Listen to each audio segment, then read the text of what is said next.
America में रहने वाले इंडियंस के लिए एक बहुत प्रैक्टिकल और सीधे काम आने वाला बड़ा अपडेट आ चुका है जो वीजा और ओसीआई सर्विसेज को लेकर काफी कुछ आसान करने वाला है।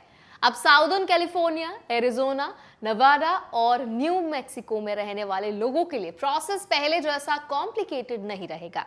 आज इस वीडियो में हम समझेंगे नया सिस्टम एग्जैक्टली क्या चेंज लाया है, कौन कौन सी सर्विसेज अब लॉस एंजल्स से मिलेंगी, कौन सी चीजें अभी भी सैन फ्रांसिस्को के पास रहेंगी, एप्लीकेशंस कहां सबमिट करनी है आपको, और सबसे इंपॉर्टेंट बात, रूल्स क्या कहते हैं और आपको किन बातों का खास ध्यान रखना चाहिए ताकि डिले या रिजेक्शन जैसी प्रॉब्लम्स अवॉइड हो सकें।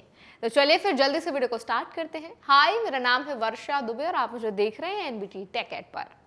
अब सबसे पहले कोर अपडेट को समझ लेते हैं। लॉस एंजल्स में इंडियन कॉन्सुलेट ने ऑफिशियली 6 अप्रैल से वीजा और ओसीआई सर्विसेज देना शुरू कर दिया है।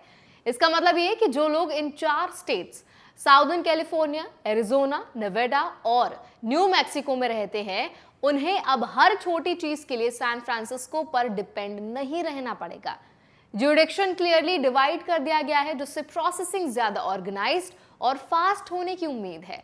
लेकिन यहाँ एक बहुत इंपॉर्टेंट डिस्टिंक्शन समझना जरूरी है, सभी सर्विसेज लॉस एंजल्स शिफ्ट नहीं हुई हैं। कॉन्सुलेट ने साफ बताया है कि passport related services, global entry program यानी जीईपी, पुलिस क्लियरेंस सर्टिफिकेट यानी पीसीसी और सरेंडर सर्टिफिकेट जैसी एप्लीकेशंस अभी भी सैन फ्रांसिस्को कॉन्सुलेट ही हैंडल करेगा। यानी अगर आपका काम इन कैटेगरीज में आता है तो आपको पुराने सिस्टम के हिसाब से ही प्रोसेस फॉलो करना होगा। अब बात आती है एप्लीकेशन प्रोसेस की। रूल बिल्कुल क्लियर है। इन 4 स्टेट्स के एप्लीकेंट्स को अपनी एप्लीकेशन वीएफएस लॉस एंजल्स के थ्रू सबमिट करनी होगी। यहाँ वीएफएस एक आउटसोर्स्ड पार्टनर है जो डॉक्यूमेंट्स कलेक्ट करता है और कॉन्सुलेट तक प्रोसेस करवाता है। इसका मतलब यह है कि डायरेक्ट कॉन्सुलेट में जाकर एप्लीकेशन देने का ऑप्शन नहीं होता, आपको वीएफएस चैनल ही फॉलो करना होगा। अगर कोई गलत लोकेशन पर एप्लीकेशन सबमिट करता है तो डिले या रिजेक्शन की पॉसिबिलिटी बढ़ जाती है। अब ओसीआई को लेकर जो दूसरा बड़ा अपडेट आया है वो और भी इंटरेस्टिंग है। गवर्नमेंट ऑफ इंडिया ने एक नया ओसीआई पोर्टल लॉन्च किया है। इसका मेन फोकस है पूरी प्रोसेस को स्मूदर, फास्टर और ज्यादा सिक्योर बनाना। पहले एप्लीकेंट्स को डॉक्यूमेंट्स अपलोड करने, पेमेंट करने और स्टेटस चेक करने में काफी कंफ्यूजन होता था। अब इस नए पोर्टल में डॉक्यूमेंट अपलोड आसान किया गया है, पेमेंट प्रोसेस सिंप्लीफाई किया गया है, नेविगेशन बेहतर है और सबसे इंपॉर्टेंट बात, रियल टाइम डैशबोर्ड दिया गया है जहां आप अपने एप्लीकेशन का स्टेटस ट्रैक कर सकते हैं। यहाँ एक प्रैक्टिकल बात समझना भी बहुत जरूरी है। रूल्स के हिसाब से ओसीआई एप्लीकेशन में डॉक्यूमेंट्स की एक्यूरेसी और क्लैरिटी बहुत क्रिटिकल होती है। अगर अपलोड करते समय कोई मिसमैच या अनक्लियर डॉक्यूमेंट चला गया तो एप्लीकेशन होल्ड हो सकता है या वापस भी आ सकता है। इसलिए नए पोर्टल का फायदा तभी मिलेगा जब आप डॉक्यूमेंट्स प्रॉपर्ली वेरीफाई करके अपलोड करें। ये आपकी लीगल रिस्पॉन्सिबिलिटी है, जो इन्फॉर्मेशन आप दे रहे हैं वो सही और कंप्लीट होनी चाहिए। वीजा एप्लीकेंट्स के लिए भी प्रोसेस क्लियरली डिफाइंड है। इंडियन वीजा के लिए ऑथराइज्ड गवर्नमेंट पोर्टल अलग है और वही यूज करना जरूरी है। किसी भी अनऑथराइज्ड वेबसाइट या एजेंट के थ्रू एप्लीकेशन डालना रिस्की हो सकता है क्योंकि रूल्स के अनुसार ऑफिशियल पोर्टल्स ही वैलिड माने जाते हैं। इससे फ्रॉड या गलत एप्लीकेशन की पॉसिबिलिटी कम होती है। अब ब्रॉडर कॉन्टेक्स्ट में एक और डेवलपमेंट हो रहा है जो इंडिया यूएस रिलेशंस को इंपैक्ट करेगा।